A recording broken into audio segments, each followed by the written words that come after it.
Bullshit was pretty thick too. That was here we go.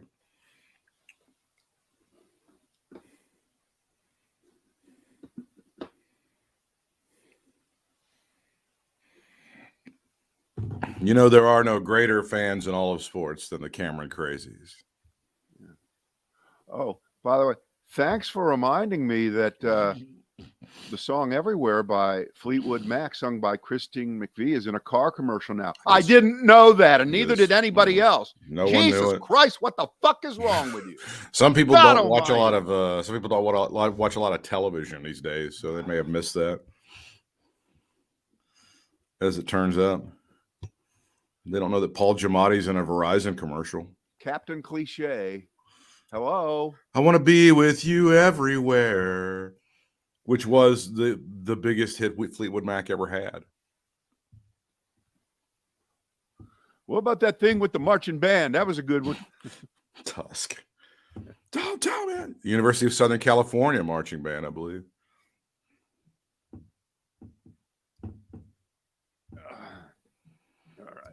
I will say, of all the interviews I had in my radio career, talking to Mick Fleetwood was very, very fun. Did you ask him how's it feel to have that car named after him? I said, how do you sleep at night? That was the question that I asked him.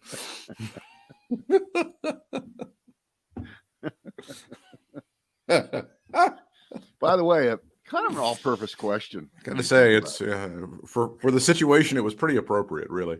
Works a lot. All right. It's the Brad and Britt cast.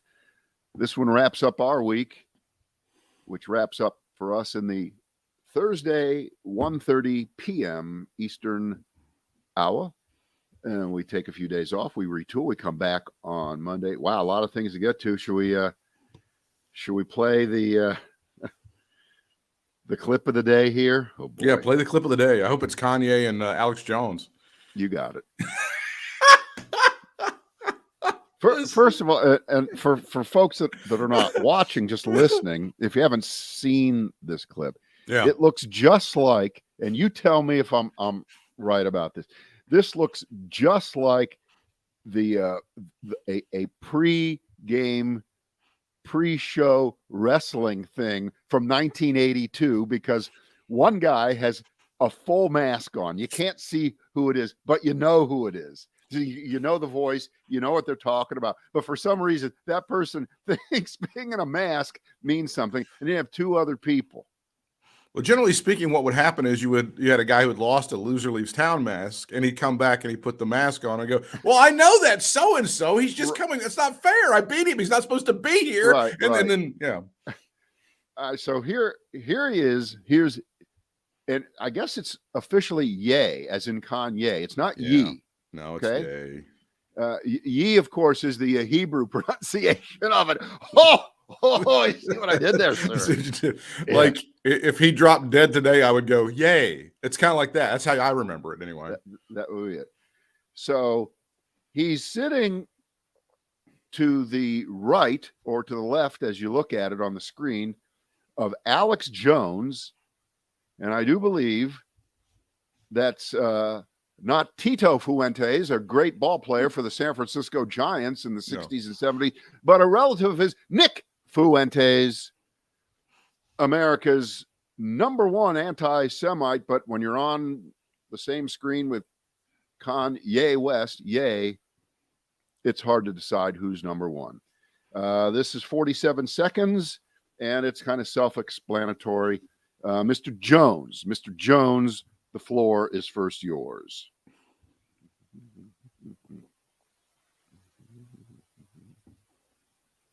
Come on, baby. Come on. You can do it. You can do it. There it is.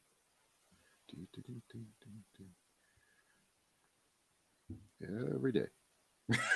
Every day it happens. Sorry, gonna have to do a That's fine. Just happened. The podcast people will have no idea. Doesn't matter. That's on the editing room floor. Doesn't matter. Come on, baby. That's right. You're not Hitler. You're not a Nazi. You don't deserve to be called that and demonized. Well, I I see good things about Hitler also. I love everyone, and Jewish people are not going to tell me you can love So that's Kanye West. and you can love what we're doing to you with the contracts, and you can love what we're pushing with the pornography. But this guy that invented highways, invented the very microphone that I use as a musician, you can't say out loud that this person ever did anything good. And I'm done with that. Hold it. I'm done with the classifications. Whoa, stop. Every human being has something of value that they brought to the table, especially Hitler. Especially Hitler. Especially Hitler. What is this with? He invented the microphone, and highways. Hitler invented the microphone and highways. Did I miss that somewhere? Yeah, he didn't. He invented microphones. Yeah. I don't know if you knew that. And they built the fucking Autobahn in Germany. Is that inventing highways? Does that count as inventing highways? I took a few audio classes. Maybe you did too. I know that like magnetic tape that we used to use, I think the Nazis maybe invented that, and ballpoint pens. I never heard microphones. Well, then Britt, you know what? You got to give him props. But he wasn't. He did do some great. This is the dumbest. It is. This is the dumbest argument ever, and it's the old even Hitler liked dogs kind of thing here. Okay, so he had a couple of black marks on his record, but what about the good stuff? Yeah. What about the good stuff? And thank God for the microphone so that we could discover the great talent of a Kanye West. Yeah, thank you, Hitler. Mwah. Muchas gracias, Hitler. You're talking about the micro. You're not talking about a Mr. Microphone, right? That's a little different. That's Ron Popeil, isn't it? He invented that. That's right. And as far as we know, Ron Popeil had no problem with Jews, as far as we know. Well, because he was. Oh, see? Right there. That helps explain it. Well, but not fully. Not fully. All right. You go ahead. You got another clip? Go ahead. Let's just do the list. There's nothing more to say about that. Well, there was one point where Alex Jones was forced to push back so slightly in defending Jews when Kanye West, accused all Jewish people of being pedophiles. And that's when that's not fair. That's when Alex Jones went, well, I know some Jews that are very good people, but there is a Jewish mafia. There is a Jewish consortium. So it was really the slightest, most minimal pushback you could ever imagine from someone. All right, here you go. Gas to $3. Thanks, Biden. I guess those stickers are going to come off the pumps now, right? Sure. Watch that money bleed with Sammy Freed. Herschel Walker three-way goes off the rails. Puff on that exploding cigar, Leader McCarthy. Come on, Leader McCarthy. In heat. Let it explode. What's which Warner Brothers? Doesn't Bugs Bunny give a guy like he's playing cards with a bunch of guys at a table in the Old West? Yep. And there's like a bald guy with a mustache, and he hands him a cigar and it explodes. Isn't that the guy? Never take a cigar. And they never figured out who not to take a cigar from Bugs Bunny. You should never. If he offers you one, just refuse it. Matt Gaetz still in the running for a Pizzagate franchise. Yeah. And LeBron goes full whataboutism. This is a solid list, and it's hard to pick my favorite on this. You got some real winners here. Let's do the $3 gas because I don't know if a lot of people are talking about that a lot. Well, they're not. By the way, before we get to that, I thought you would enjoy this little moment that I experienced last night. Yes, I was in Durham at the Duke Ohio State basketball game. Right, seen nationally on ESPN, formerly the worldwide leader. Dick Vitale in attendance there in the Crow's Nest. Just put it. I don't want to waste any other amount of time talking about it, but during the timeouts, it's like every other sporting event. They're doing shit down on the floor. There's acrobatics, and they're taking video of people in the stands doing goofy things and all that stuff. And for one moment, a guy's looking into the camera, and he's up on the big screens, and he holds up a towel, and the towel has an outline of Ohio. Oh, It's no. Ohio. And Oh, inside Ohio, it has 3 words. Worst state ever. Oh, no. Okay. That- And the fan that he got a big laugh That's not all fair. over the arena. And so I was talking with John the Catholic this morning, and we were trying to decide for sure whether that was a slam just at Ohio because Ohio State was the opponent, and that's what Duke fans do, or was it a Ohio sucks now because it has fallen so far politically into being a red cesspool of shit that just elected J.D. Vance? Which one do you think it is? I don't know if the kids are that politically aware, and if they are, I mean, It's they're Duke, currently Britt. It's Duke. Of course they are. they're currently residing in North Carolina, which can't really talk much more. But Britt, they're any not better. North Carolinians. Most of them are Or Jersey. from Are you here. going to go with the Jersey slam on these people? Is that what you're doing? Okay. No, fair enough. no. I'm just saying. I believe it was a political statement, not Well, a sports statement. Because God bless them. yeah. But I can think of 10 worse states than Ohio just off the top of my head. Boy, if did these you jerks wanna- stiffed out on this so bad, I'm Britt. When I told this to sorry. John, he laughed. loved He it. thought it He was loved funny. it. And you're sitting here trying to fucking analyze it. Jesus can't. Christ. What, can I we just- roll the tape back? Can we start over? I just hate those people so much. And they had an impromptu whiteout. You may have noticed there were a lot of the children that were wearing whites, Yeah. In the I arena was sitting last right night. across from that whole, yes. unironically from the university that gave you Stephen Miller, who would like for America to be a whiteout. They decided it would be a great idea to have an Britt, impromptu whiteout. Why was it not an homage to the brave Chinese protesters who were holding up white pieces of You are paper giving right these now? assholes way too much credit. You know what? Because You- I'm about love and you you're are- about hate. They just called your home state, the place where you were mostly raised, like the worst state ever, and you're like, I don't know, I really see their point. I agree with them, though. Those are some good kids. I agree with them. You know? $3 gasoline. All right, there you go. Price of gas falling so fast that actual real money is going back into the pockets of the American people who lost real money out of their pockets back when the SUV was $90 to fill up. And now, just based on the ratio here, it's in the 40s, maybe low 50s to fill that same car up based on the falling price. AAA has the national average under $3.50. And the gas buddy folks say we could be below $3 nationally by Christmas. And you know what that means? That in our part of the country in particular, and South Carolina, where prices are lower, if it's $3 nationally, it's going to be $2.50 here. Yeah, hopefully. Right? Yeah. Right? Now, there are always good reasons and bad reasons why gasoline fluctuates. And we know the reasons why it went up because of the Russians pulling the squeeze with the Ukrainian war and all kinds of other, and just not a lot of capacity, excess to make more gasoline, which was in demand as the economy started to reopen across the world.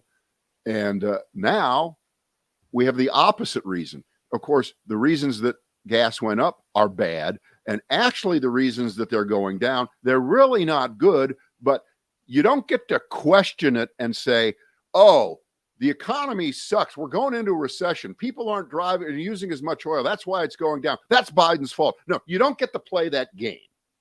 You don't get to blame Joe Biden for something he really, truly wasn't individually responsible for on the way up, which is what you did, right-wing Republican cynical assholes. Mhm. And then when things go down, quote unquote, blame Biden for wrecking our economy Right. and causing unemployment and for people to pull back on their spending, thus less traveling, less. You cannot have it both ways. But guess what, Britt? They will. Oh, they're going to have it both. They always And do. here's the fun part of this. The average Clem Cadiddlehopper hanging out at his pickup over at the convenience store getting him a pack of nabs. He'll be like, well, he's just manipulating that because he needs that to go down. So apparently Joe Biden has the ability to bring it down when he needs it. But when things are flying out of control, he can't reach out and make it happen because Of he's trying to course. he's trying to punish working class people. Right. By the way, this lower gas price, is that a tax cut, Brad? And is that a tax cut that is really No, for Britt, a lot of lower income Americans? let me teach you some basic Yeah, economics please. here, Britt. When the Help price me. of gasoline goes up, that is a new tax. Okay. When the price of gasoline goes down, that is not a tax cut unless a Republican president is in office, and then it is equivalent to a tax cut because Democrats never cut taxes, so you're not allowed to label it that. The issues going on in China right now, where they've locked down a lot of their economy, that's reduced demand by about 1 million barrels a day. That's a lot on the world market. I'm not an oil expert, but that's a lot. It still is, and that helps drive prices down also because they've suddenly discovered that you do get COVID in China. You do. It does happen. Right. The Washington Post with this story just yesterday saying, unfortunately, I'll show it here. The good news about those gas prices is that there are nations around the world that are preparing for recession, and that's why demand is going down. That's why prices are going down. That's So like there this, is a- that's we're one of those, by the way. That would be one of those, correct. We would be one of those countries, although it's not, again, I would just caution, it's not a foregone conclusion that we are going to go through a recession. We have several economic outliers that are, and several pieces of data that look okay. We'll see what happens. Again, we are kind of at the mercy of the rest of the world too, because we trade with everybody. That's coming from a man who has a recession in his pants. I do have a recession in his pants. But I'm looking for a spike around 3:00 this afternoon. All right, here you go. Watch that money bleed with Sammy Freed. Puff on that exploding cigar, leader in heat, McCarthy. Matt Gaetz still in the running for that Pizzagate franchise, or LeBron goes full whataboutism. Let's do good-looking Sammy Bankman-Fried, who joins the shame parade. Did you catch this guy on the interviews that he's been doing the last day or so? They did one on Good Morning America with George Stephanopoulos. Britt, it's still funny. It is. It's still funny. Why is there to invoke Rush Limbaugh slurs? Yeah, well, after he's dead. People. It's still funny. I don't understand why this guy's out here flapping his gums in his mouth. Is because there nobody that this guy? He went to the Donald Trump it's School of Defense, which is shut up. No, I'm talking. I don't think it's. This is me personally. Again, being just the middle class schlub that I am, who went to a basic, 4-year state university. I don't think it's a good idea for you to be out there running your soup cooler right now, asshole. But do what you want to do. Can you pardon me? That we don't care about that. We're not his defense team. We're not his mother. Yeah, but we're not his friends. He is talking. That's more important. And he's revealing himself every time he opens his mouth to be the crook, phony, fraud, con man that he is. And he comes on as he is a proponent of the mistakes were made school of defense, which is things just happened. I didn't plan for them to happen. I'm sorry that they happened. Andrew Ross Sorkin read an email that he got from a guy who lost his entire retirement, $2 million, in this FTX scheme of moving money back and forth and using money inappropriately and just doing everything. There's not one thing that this guy ever did that was correct or right or legal within the law. And Sorkin read the email and says, what do you say to me? And without blinking, Samuel Bankman-Fried said, "Oh, I'm sorry that happened to you, but I mean, I didn't set out to do that. Sorry." And then he just moved on. There's nothing he can say because in the agreement that most of these people who sent off their real money to him, it specifically, explicitly said, none of the funds that that you're going to be sending us will ever be used or he actually went out of his way in the agreement to tell people exactly what wasn't going to happen, which actually did happen. And So he's that's clearly fraud. committed. He's clearly committed fraud. Yeah. Yeah, clearly. Exactly. When you And- put in writing that you're going to do something and then you don't, and then you do something. Yeah. Okay. right. And then when they made a run on the bank for they get their money, he was like, "Bro, your money's not here. It's over in Bill's house." Oh yeah. That's what he was doing. We failed completely on risk. That feels pretty embarrassing in retrospect. No, this isn't about embarrassment. It isn't about failed. It's about you're a criminal. You're not an alleged criminal. You're as bad as you are, as bad, maybe worse than Madoff. I don't know. I hate to try to figure out who's the biggest financial criminal in American history. But this guy, he may retire the trophy here, don't you think? Well, and it's also the same shit as with Elon Musk and Twitter when you go, it's no big deal. It's just going to, no, you look at the banks and the people that were involved with this son of a bitch, and they're some of the biggest in the world that are supposed to have people that know better, that you think are smart human beings, that have MBAs and doctorates. But Britt, when you're dealing with a con man, God damn. What's the game? The game is confidence. Yeah. And the con always involves you looking past your own good sense, because this time it's different. This guy is the Pied Piper. This guy does have the answers. And not only that, he wants to do good for the world. How could that be wrong? That's the con.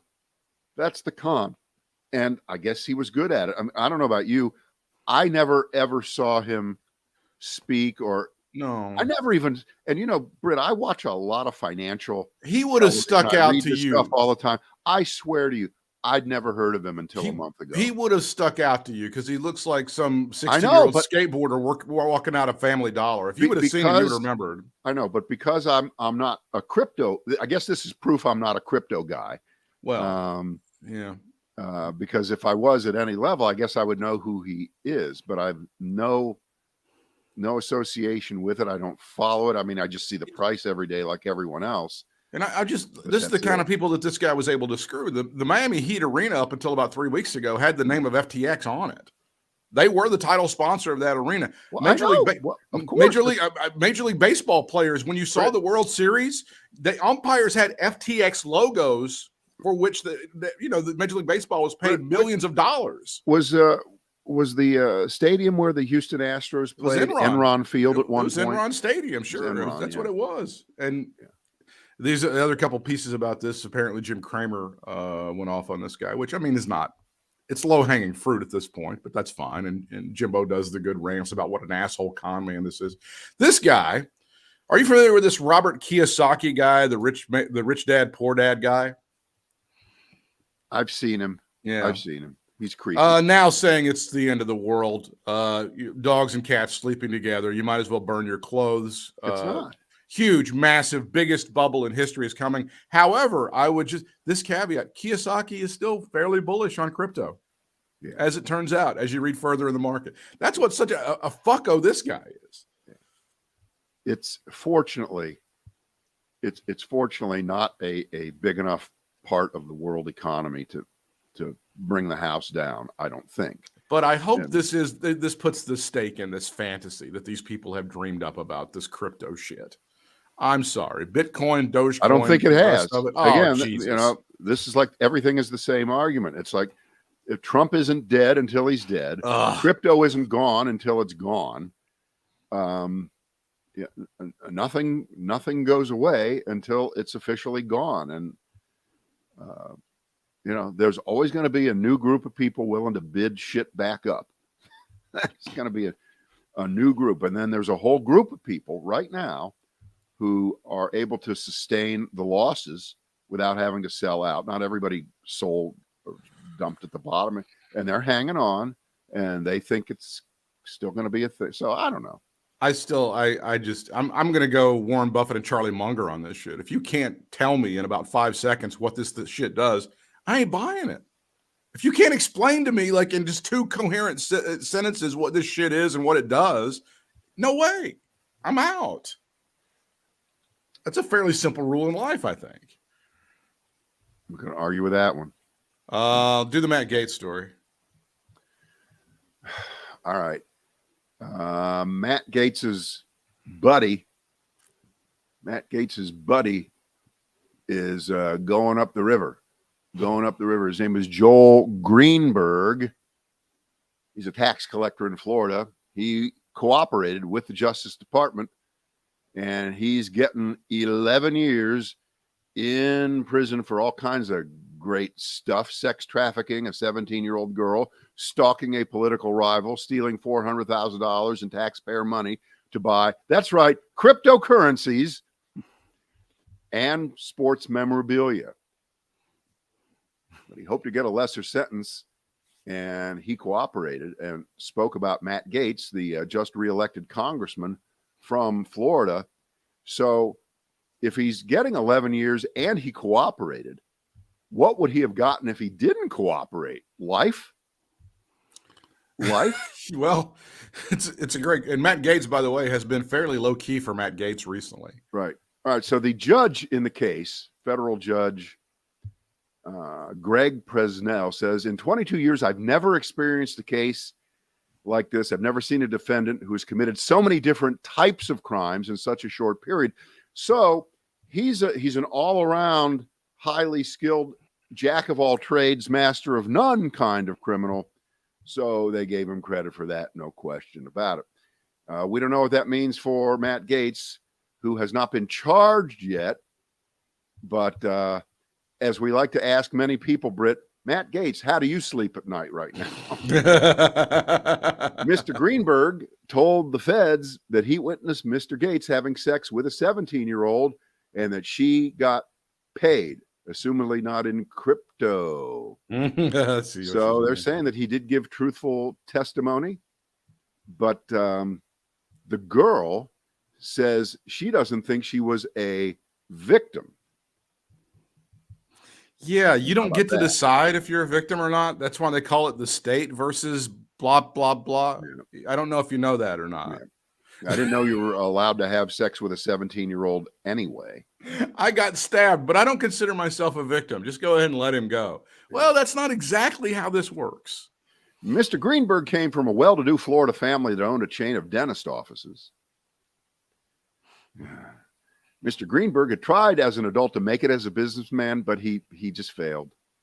He had addiction issues, but did win election in Seminole County, Florida, as the tax collector there. Good pictures of him next to DeSantis with Gaetz, by the way. Apparently he couldn't run for dog catcher, so he went for tax collector. But immediately he started to use taxpayer money to pay for sex as he tried to ingratiate himself with upcoming Republicans in Florida state politics. He gave them drugs and access to women and girls, and this went on until June of 2020. So he wasn't even paying for the sex with his own money? No, he was using taxpayer money. I wouldn't have minded if it was his own money. But I mean, it's another level of depravity to go, you make the decision to go, okay, I'm going to pay out of my own pocket for sex. But then to go, I'm going to use somebody else's money and steal that to pay for sex. You see how that's another level of kind of depravity? Florida. Holy shit. Florida. So just tell me, Matt Gaetz is going to jail, right? For a long time. Britt, he hasn't even been charged yet. Oh, but the guy right next to him? Britt, it's not me. This guy's a fall guy, right? This guy's going to be the scapegoat for the whole situation? I don't know. Jesus. Let's go to from Florida to a bordering state, I believe, the state of Georgia, where they do have a special election coming up very soon, Brad. Yep.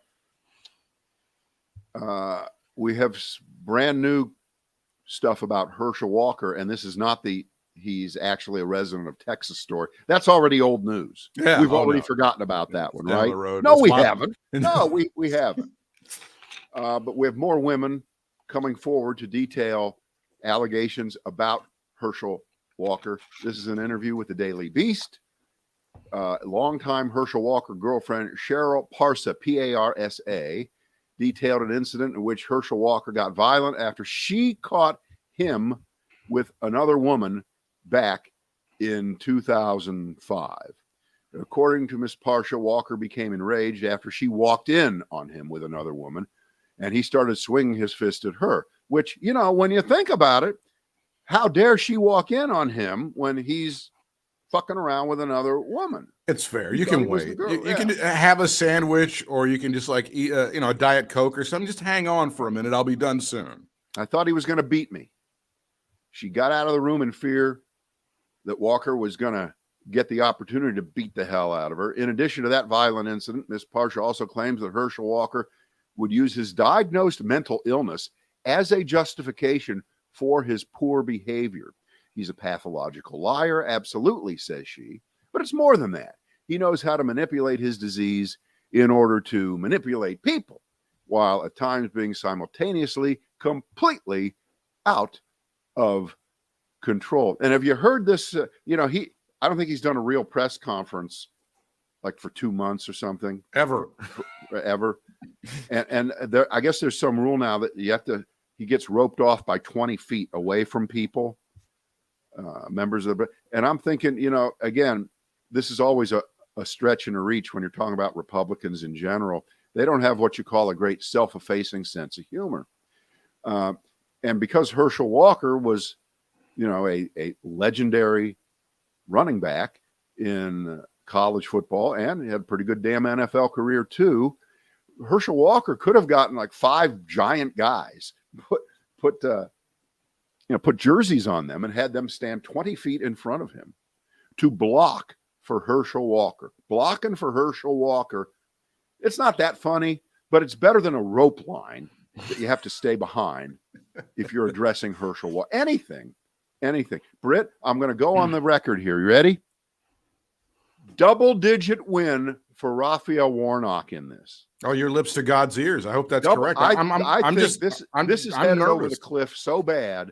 Oh, I hope it's a blowout. I hope he heads back to Texas with his tail tucked between his legs. This is turnout suppression 101, not by the government, not through laws, not through voter ID, not through closing precincts, not through gerrymandering. This is individual voter suppression by a candidate on himself who is going to show up to vote for this guy that was borderline. And you got to believe, in truth, they won't admit it, Herschel Walker has a ton of borderline support.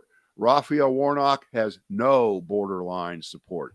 It's all rock solid, enthusiastic, because there is a cause, there is a reason to vote for him. Herschel Walker is, when you go to the grocery store and you're going at the wrong time of day and you're looking maybe in the produce department and it just sucks. This happened to me right before Christmas. I had to buy celery. Yeah. And you know how, celery is, it doesn't have a long shelf life. Really, you can't leave it out there. But like 20 different stalks of celery all had that brown shit going on them. And I had to buy one. We needed it. And as a result, I got in trouble when I got home. Why did you bring home the bad celery? Herschel Walker's the bad celery. You don't have to bring him home. You don't have to buy him at all. Just stay home and do something else. He's not. I think this is going to be a blowout. I hope I don't want people to get overconfident, though. I still want people. It's not a question of No, overconfidence. not you. I'm thinking about voters in Georgia like, oh, this thing's going to be like, it'll be over, so I don't need to go out and vote. I hope that they're still motivated to go out and kick his ass. No, this is like when your favorite football team really is up, 35-0 at the half, and you're worried that you're overconfident. And of course, a really, really well-coached team not only doesn't lose that 35-0 lead, but they end up winning that game, 52-21. Okay. And I think that's what's going on here. And I don't know whether polling can reveal that ahead of time at all, because we've seen a lot of polling not able to measure voter enthusiasm or things of that sort. And the idea that because there is a huge early voting turnout quotient, comparatively speaking, especially because it's a runoff, and I love the both sidesism in the reporting. Both sides are saying this could be really great for them. No, it's only going to be good for one side. And if you think for 1 second, people just been chomping at the bit to get out there and vote again for Herschel Walker early. You're crazy. Yeah, Come that's on. true. The good story from last week was that the campaign funds well in favor of Raphael Warnock. He's got like $29 million on cash as of the middle of November, and the Walker campaign had around $9 million. So a big economic advantage. Local TV must look like in Georgia. I was insufferable. Well, you know, I was up in the mountains visiting my mother, and they had on some of the South Carolina stations, they had Warnock ads on, because some of those do penetrate inside of. But you didn't see any Herschel ads, right? Not a single Herschel ad, as I recall. But But I may have seen an anti-Warnock ad that was paid for by a PAC or something. But it was mostly Warnock stuff that I saw for sure. But that's representative of the money disparity, because that would mean that the Raphael Warnock campaign has enough money to be spending in that southeast corner of North Carolina down there, or South Carolina, that bleeds upstate. over. Right. And a lot of people in Georgia are watching those stations. If you got a campaign that doesn't have a lot of money, you go, all right, well, we got to cut somewhere. We're only going to spend on stations that are well within Georgia, where all the viewing will be by Georgians. We can't afford to waste half of it on people who live in South Carolina who aren't voting for it. But that's a luxury that the Warnock campaign must have. It's correct. Trying to maximize turnout in that situation. So I hope it's 30 points. I hope it's over, and I'd love for this fairy tale to be done. I've already asked for a recount. Good times. Can you get that working? Yeah, I'll work on a double recount. Nice. Yeah. All right. Let's look at the clock there. We're good right now. Sure. Okay. Puff on that exploding cigar, would-be leader McCarthy in heat. Here you go. You've probably seen, if you're all even a bit tuned into politics, that Republicans think they're just going to turn this sucker around at the beginning of the year, and they're going to investigate the investigators, which is always a wonderful idea. It always works out well. There's never been an example where that hasn't worked out well, right? Yeah, every time.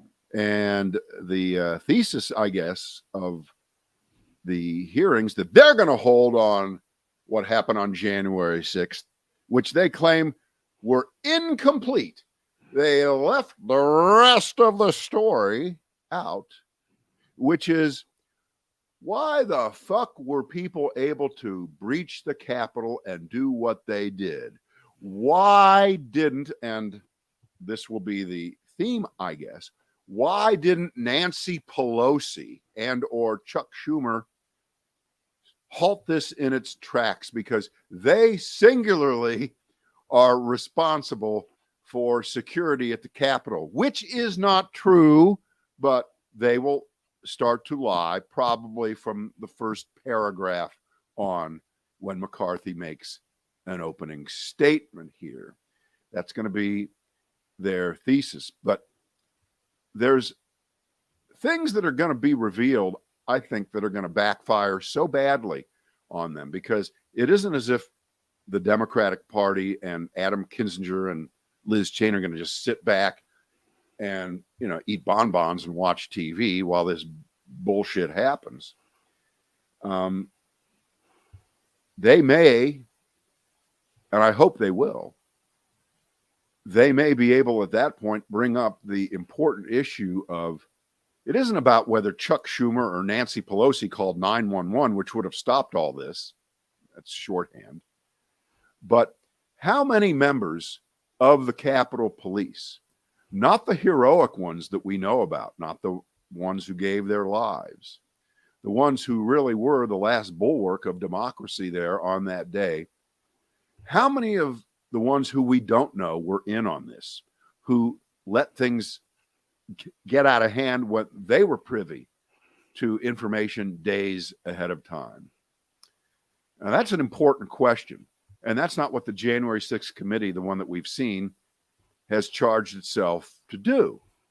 But that is an issue. And I contend that if Kevin McCarthy dares to try to pin all of this, not on Stuart Rhodes, the Oath Keepers, and the dozens, soon to be hundreds of people who, in the name of Donald Trump, tried to overthrow our government, subvert the will of the voters, and murder members of Congress.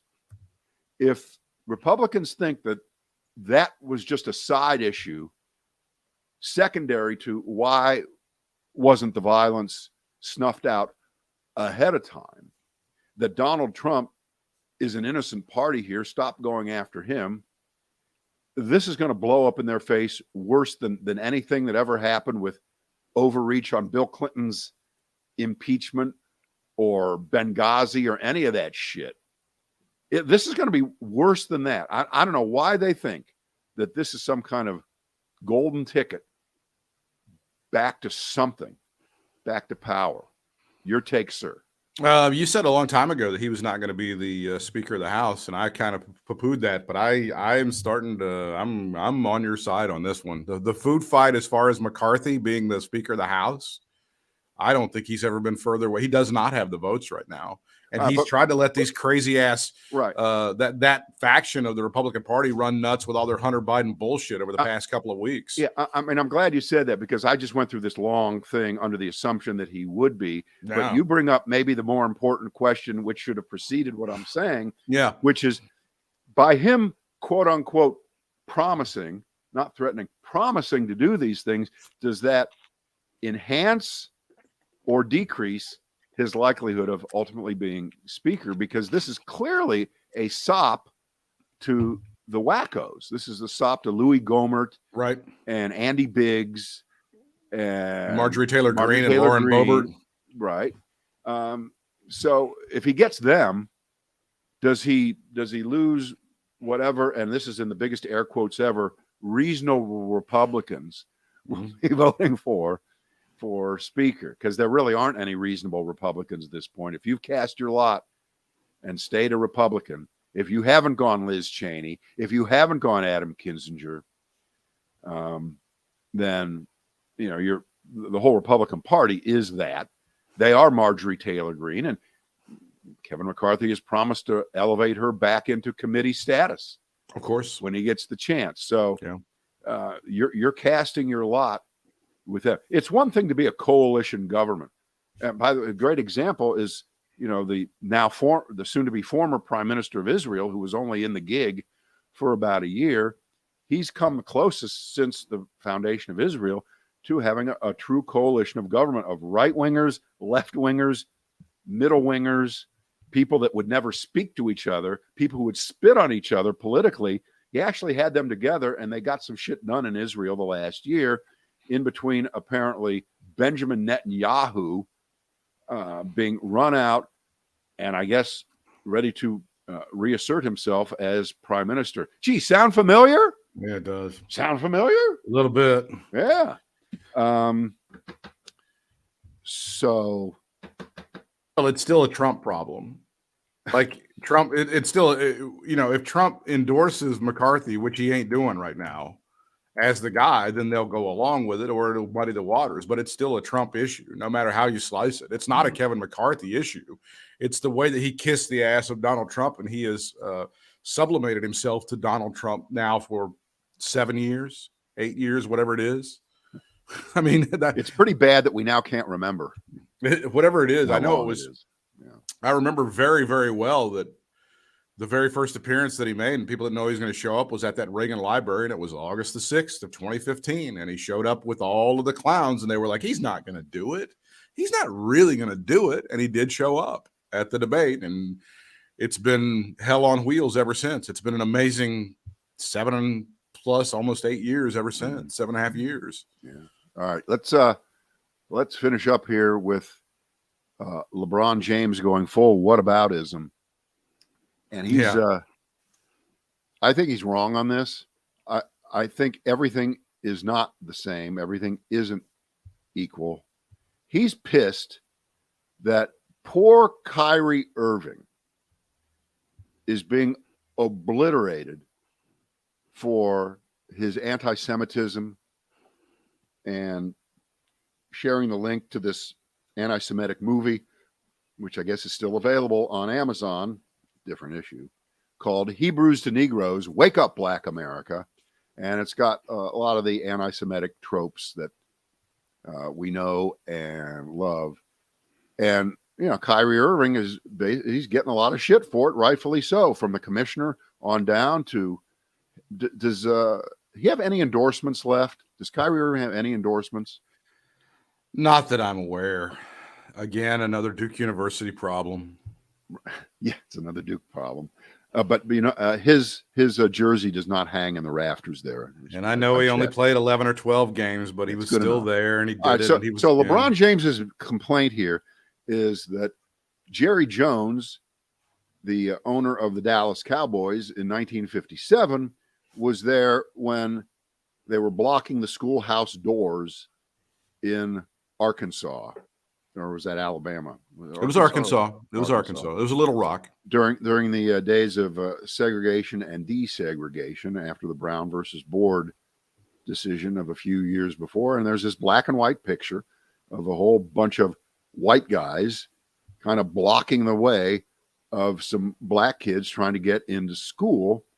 You've seen various versions of these kinds of pictures before. And here's one, 14-year-old Jerry Jones. LeBron James is mad that there isn't equal treatment, equal publicity, equal mentioning of the two issues. And, you know, from afar, I go, okay, there's sort of a point there, but there's also, and by the way, I don't think Jerry Jones's response is at all adequate or decent or apologetic. I don't think it is at all.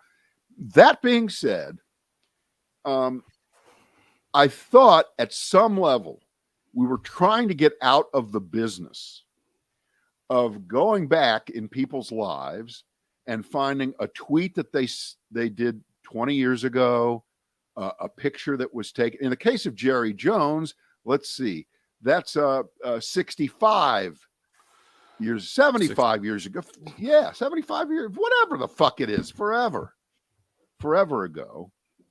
And not allowing for any kind of, I don't want to use the word growth, but we'll use it here, that he's not a 14-year-old kid standing with his friends like an idiot with other white people in Arkansas in 1957 compared to because Jerry Jones does have a public record and a business record of dealing with black folks.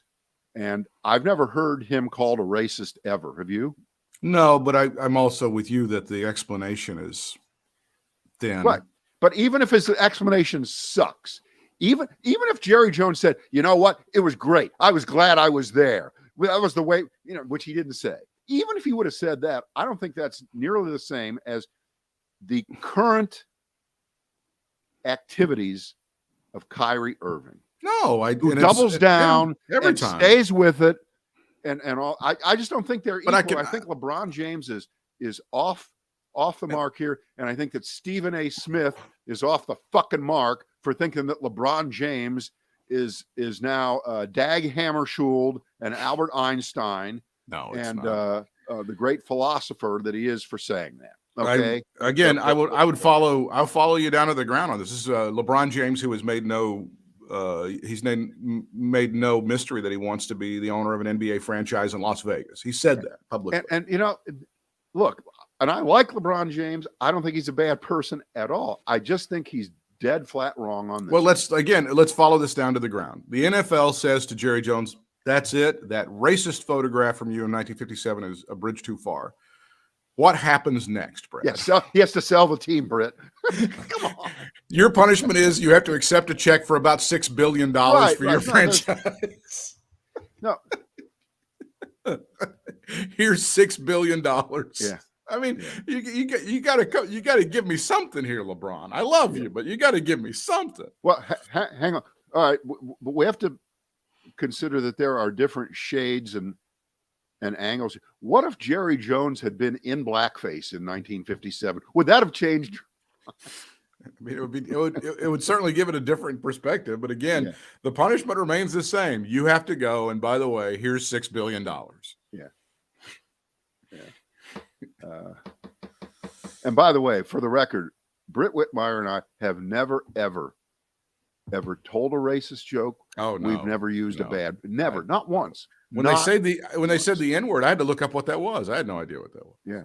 You know, I thought it was noogie, you know, like on Saturday Night Live when we do the noogie, where Bill Murray would give Gilda Radner. Yeah. All right. We'll talk to you Monday. Enjoy your weekend, everybody.